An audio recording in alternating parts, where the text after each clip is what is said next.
Hey viewers and viewresses, my name is General Strategist. Welcome back to So You're Being Hunted. This is episode 279. So, remember of course, last few episodes I was doing another challenge, the Crazy Librarian Challenge. That, well, let's just say I didn't die, but it didn't exactly go very well either. It didn't quite work out. So, yeah, maybe I'll try that challenge again at some point in the kind of not too distant future. Maybe not, who knows.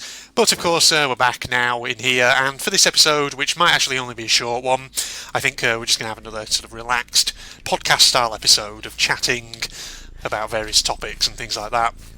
So go grab yourselves a nice cup of tea, everybody, maybe some refreshments, and we'll, have a lovely chat about various stuff. So, hope you're all obviously doing well out there. It's actually Sunday night of the 2nd of February as I record this. It's just coming up to 10 o'clock. So, I've been on a little bit of a recording session, and this is probably actually the last thing I'll be recording tonight, because I don't want to be recording anything else really, given that I'm going to be at work first thing tomorrow morning, so don't want a late night or anything like that. Because that's the thing, at the moment I've got a load of essays to mark with work, so yeah, I'm probably going to get in nice and early-ish at work so that I can make a start on those, maybe get some more of them done. I was meant to actually try and do at least another couple over the weekend, but unfortunately I don't know, I seem to be having issues accessing the essay plugin off campus from my home computer, so I'm going to have to try a work computer and see if that works instead. Yes, so there you go everybody. Unfortunate, but what can you do, eh? Oop, Hunter's over there, just having a sort of chill out and look around. That's my plans, of course, for tomorrow then. But another thing actually, just incidentally, I've got to plan some seminars tomorrow as well, because I've actually got an online one, interestingly. That's the thing, actually, as part of where I work, obviously we do, face-to-face seminars, that kind of thing, but we also sometimes do online courses, where, people all over the world actually can just work remotely, doing reading, studying for their degrees, their MAs, and whatever else have you. But you must say, it's only actually when I started at where I work now that I actually did online courses for the first time, because prior to that all my kind of teaching experience was in face-to-face teaching. But yes, so online courses, it was one of those things which at first I was kind of nervous about it because I didn't know how it would go, because it would be so different to a traditional face-to-face seminar. But actually, you know what, whenever I've actually done a live seminar a live online seminar, actually they do tend to go quite well. Because, I don't know, the time I usually hold them, because I usually hold mine in an evening, usually you get a lot of people showing up, so you get a good, fairly lively conversation with a lot of people going. And the software that we use, which is Adobe Connect, is actually pretty good. It gives you this kind of online meeting space. So you can use webcams if you wish, though I personally don't bother because, bandwidth and all that. Sometimes it's just more convenient not to. But the software gives you all kinds of options for sharing kind of PowerPoint slides, imagery, video, stuff like that. So it's really good stuff, actually. Just ignoring those robots. You can't freaking kill me. I'm going to talk about my bloody online seminars. No matter what you guys think. Freaking chasing me there. Get out of here. Yeah, so I must say, online seminars, it's one of those things that, again, I was always just kind of nervous about. But, as long as the internet connection's decent, which, on pretty much every occasion I've done it has been, fortunately, then things run quite well. Obviously, you have to allow a slight delay of several seconds, just in case anyone is suffering from internet lag. But overall, it tends to go very, very well. And so, obviously, as of the moment I record this, I have one tomorrow, which I've got to prepare for. But having said that, I say preparing for it, I've already got some slides that I can use for it, some PowerPoint gubbins, so it's not like I need to prepare much. And it is a course that I've actually taught on before, so yeah, I'm already familiar with the topics and should be able to handle it absolutely okay. Yes, that's the thing actually about, education these days. Technology, of course, enables people now to learn remotely. Because it's just one of those marvels. People can now study, and of course online courses, because they're often sort of spread out over a large period of time. it helps a lot for people who maybe have professional careers, and so they have to kind of fit their studies around their jobs, things like that. But that's the beauty of the modern world, really. So, for all the problems of technology, it also offers so much opportunity. Yeah. But that's the thing, because of course, not everyone, has the time to be in a classroom somewhere. Some people have work to be getting on with, things like that. But it's also fantastic because obviously the institution which I work for, which I teach with, when they run online seminars on their course, they'll run several ones in one day. So like I say, I do the evening ones, and a couple of other colleagues of mine, they'll do like morning and early afternoon ones. That way, no matter what time zone someone's in, they can actually join one of the seminars and actually participate in the discussion.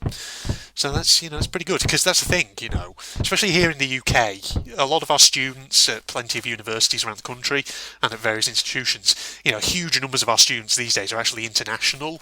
They're not UK students. Obviously, there's still a significant number of UK students, of course, but yeah, I mean, like one, massive kind of demographic now, which universities across the UK are finding just kind of increases year on year. Of course, is the Chinese student demographic, which is really kind of a sign of the world we live in now. It's kind of fascinating, yeah. Oof, boy. But that's the thing, if you've got students based abroad, online courses now offer the perfect opportunity to reach them, perfect opportunity for them to engage with your course material. Absolutely fantastic, because the way we kind of run our online courses, they have like an online forum, the students, that they have access to, and which we who are involved in the delivery of the course, we have access to that as well. So they have discussion forums where they can talk about anything related to the subject matter that interests them.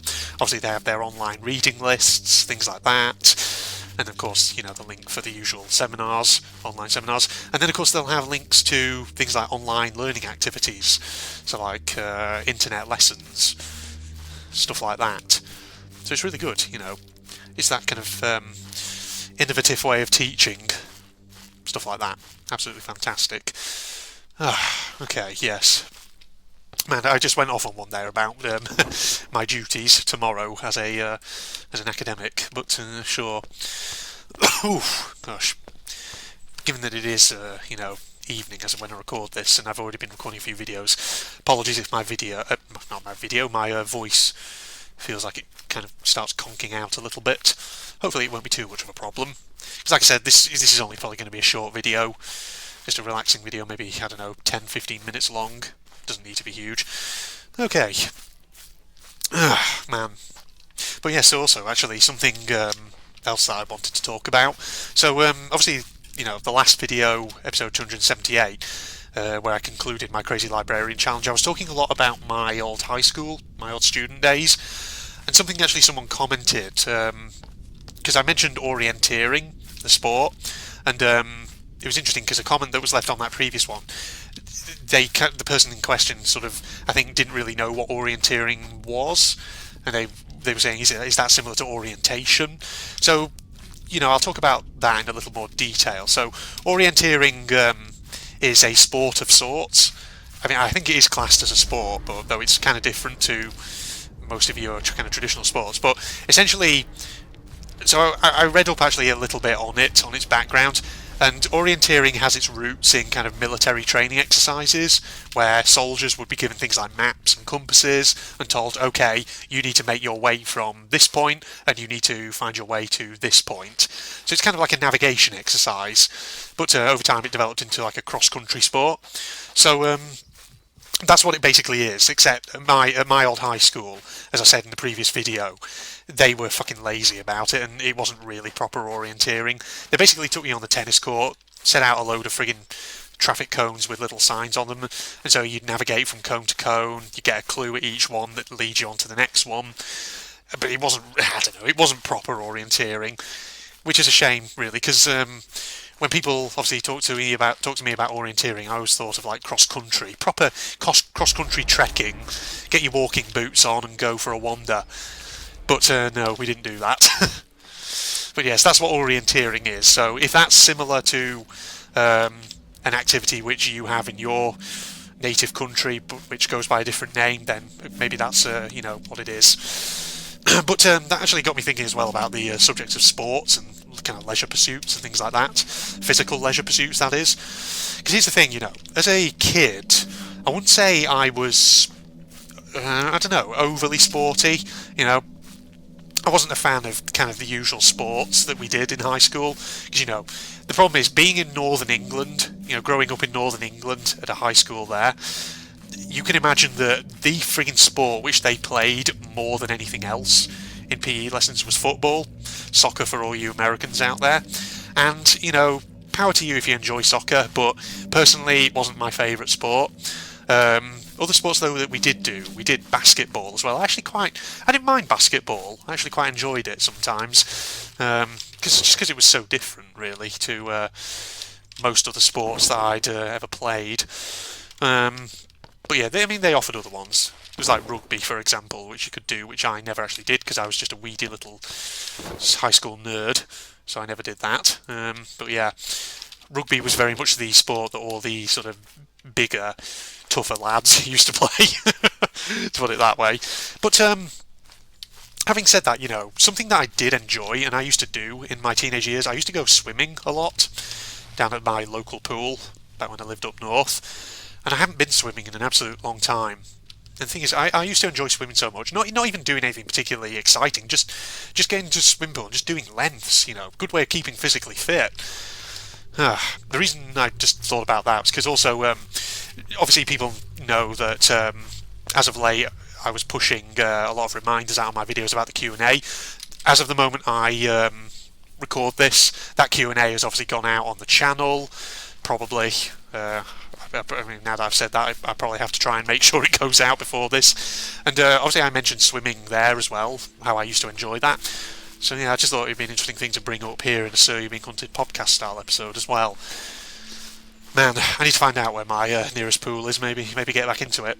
But remember, it reminds me as well of when myself and my family, back during my childhood, we go on holidays, and sometimes when we went abroad, we get like a villa somewhere, and with a nice pool, and I could just spend hours and hours in that pool just mucking around, doing my own thing. So yeah, swimming was a favourite pastime of mine. I guess it was one of those sports. In fact, swimming is one of those sports which, when there are kind of big events on, like the Olympics or kind of World Championships, things like that, that's one of those kind of sports that I could actually watch on TV.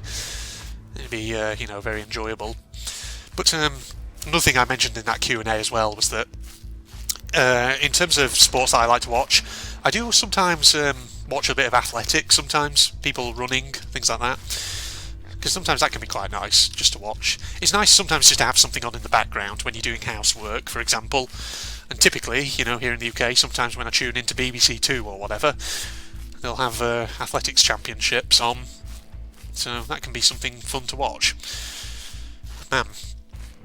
So there you go. So in answer to that question of are there any kind of sports which I myself partake in or which I find interesting, I guess those ones pretty much.